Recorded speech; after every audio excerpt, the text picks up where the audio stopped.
In the fully automated world, mornings no longer began with alarms or decisions. The system woke people gently, adjusting light, temperature, and sound based on data collected over years. For Elias, the day started the same way every morning. Curtains opened automatically, coffee brewed itself, and a calm synthetic voice reminded him of his schedule. There was comfort in this precision. No wasted time. No forgotten tasks.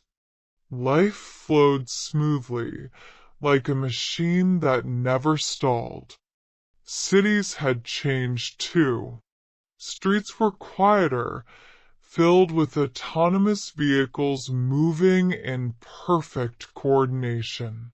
Traffic lights were unnecessary.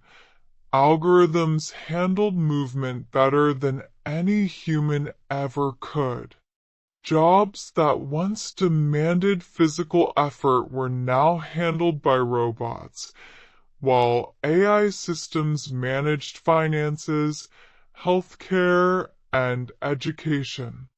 People were told this was freedom, freedom from stress, from error, from inefficiency.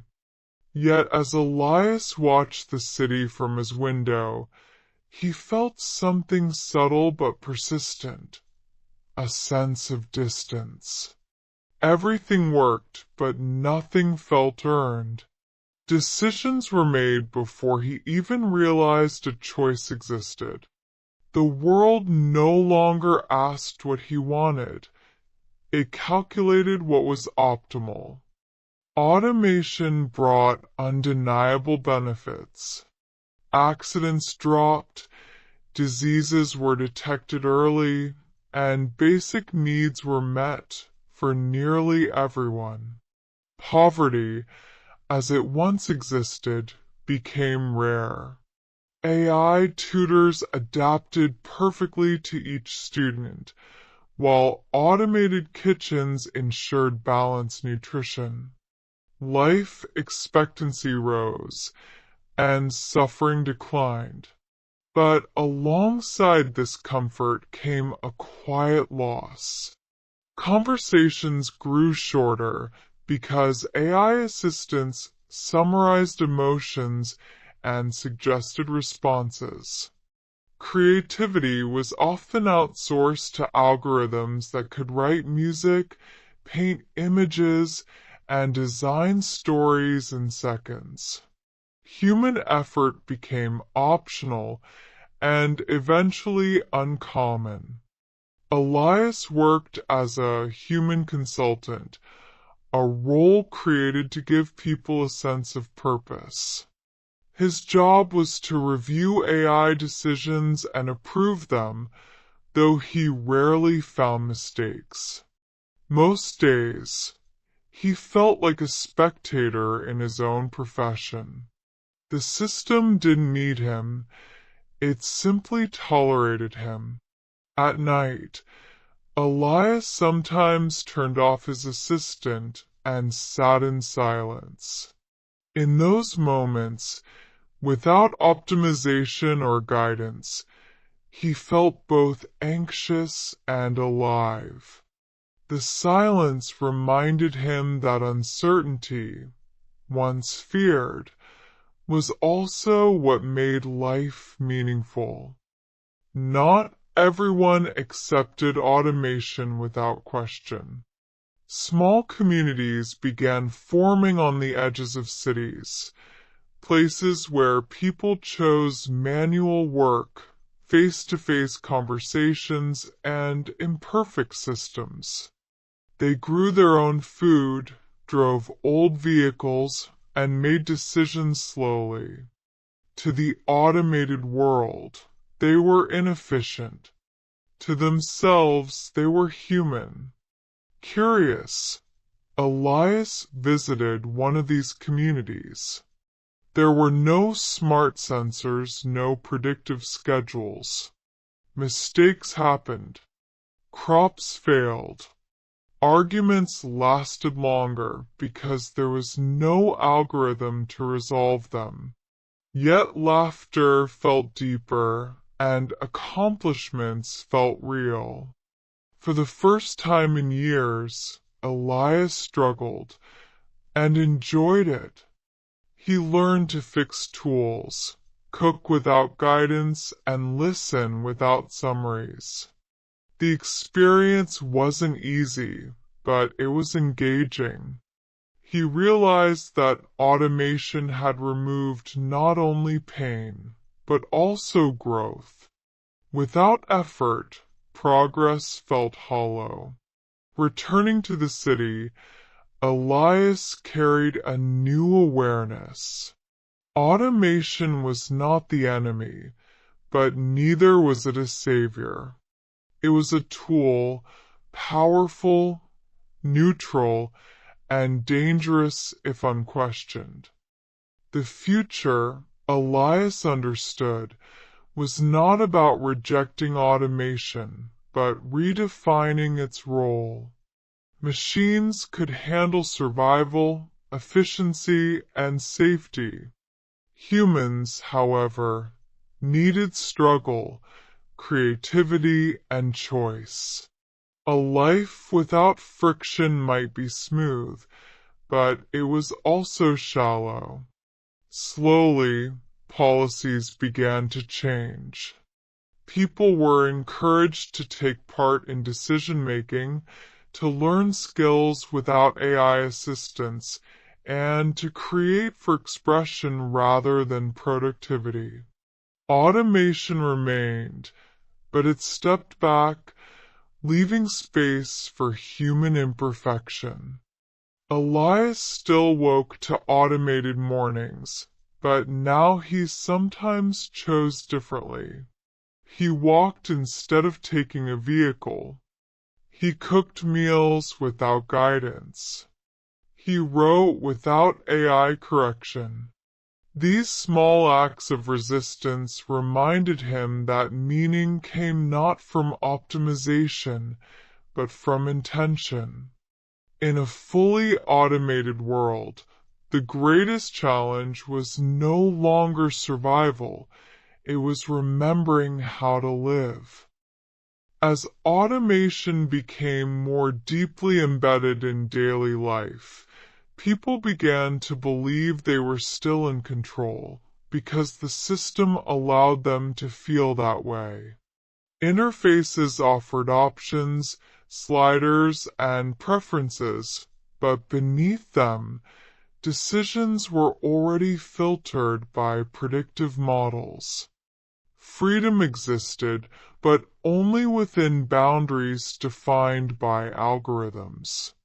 Elias noticed this when he tried to change his career path.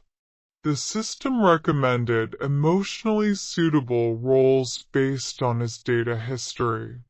When he searched outside those suggestions, warnings appeared: lower satisfaction probability, increased stress risk. Most people obeyed such guidance without hesitation. Why choose discomfort when comfort was guaranteed? Yet Elias felt uneasy. If a machine knew him better than he knew himself, where did that leave personal growth? Growth, after all, often came from mistakes, choices that felt wrong at first but led somewhere unexpected. In a world where error was minimized, exploration quietly disappeared. Public life reflected this shift. Automated governance adjusted laws dynamically, optimizing for stability and efficiency. Protests were rare, not because everyone agreed, but because discontent was predicted early and neutralized with incentives. The system didn't suppress rebellion, It made rebellion unnecessary, or so it claimed. Elias began to wonder whether humanity had traded freedom not for safety, but for convenience. And convenience, he realized, was a powerful cage, comfortable, invisible, and rarely questioned. Love and friendship also changed under automation. AI companions could simulate empathy perfectly, offering support without judgment, fatigue, or misunderstanding. For many, this was enough. Human relationships, messy and unpredictable, felt inefficient by comparison. Elias watched friends drift away, not into isolation, but into curated connections. Algorithms matched people based on compatibility scores, reducing conflict but also surprise. Conversations became smoother, yet less memorable. There were fewer arguments, but also fewer breakthroughs. Elias himself dated someone chosen by the system. They were compatible in every measurable way: habits, values, emotional rhythms. But something was missing. There was no tension, no mystery. The relationship felt complete before it even began, leaving no room to grow. One evening, Elias met Mara, a woman who deliberately disabled most of her personal automation. She was late, disorganized, and often uncertain, but intensely present. Conversations with her wandered, sometimes uncomfortably, sometimes brilliantly. She didn't always understand him, and that made him explain himself more deeply. Through Mara, Elias rediscovered friction as connection. He realized that intimacy wasn't about perfect understanding, but about the willingness to try. In a world optimized for harmony, genuine closeness had become a form of rebellion. Employment in the automated era was no longer about necessity. Universal support systems ensured survival regardless of contribution. Work existed primarily to give people structure and identity. Yet many roles felt hollow, symbolic gestures rather than meaningful labor. Elias's consulting job exemplified this. He reviewed AI outputs that rarely needed correction. His approval felt ceremonial, a human signature on machine certainty.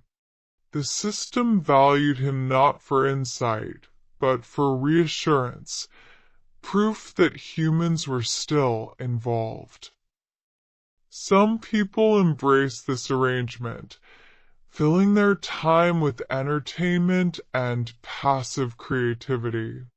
Others felt restless. Depression rose quietly, masked by wellness algorithms that treated symptoms without addressing cause. When survival was guaranteed, purpose became the real scarcity. Elias joined a group experimenting with unoptimized work. They repaired old infrastructure manually, accepted inefficiency, and learned by doing. Mistakes cost time, sometimes resources, but the results felt tangible. Sweat mattered. Skill mattered. The experience reshaped Elias's understanding of value. Productivity, wasn't the same as meaning. The machine could outperform humans endlessly, but it could not care about the outcome. Purpose, Elias realized, emerged not from results, but from responsibility. As more people questioned total automation, society began to shift, not backward, but inward. The goal was no longer maximum efficiency, but balanced coexistence. Automation handled what was necessary. Humans reclaimed what was meaningful. Education changed first. Students were encouraged to struggle, to solve problems without instant answers. Failure was reintroduced as a teacher, not a flaw. Art, once dominated by algorithms, returned to human hands, not because it was better, but because it was personal. Elias and Mara became part of a growing movement advocating for intentional friction. Cities redesigned spaces where automation paused, zones for manual activity, unscripted interaction, and slow decision-making. These areas were less predictable, but more alive. The fully automated world didn't collapse. It evolved. Machines continued to support life, but humans learned to step forward again, not as operators, but as participants. Choice regained its weight. Effort regained its meaning. Elias understood then that the future was not a question of technology, but of values.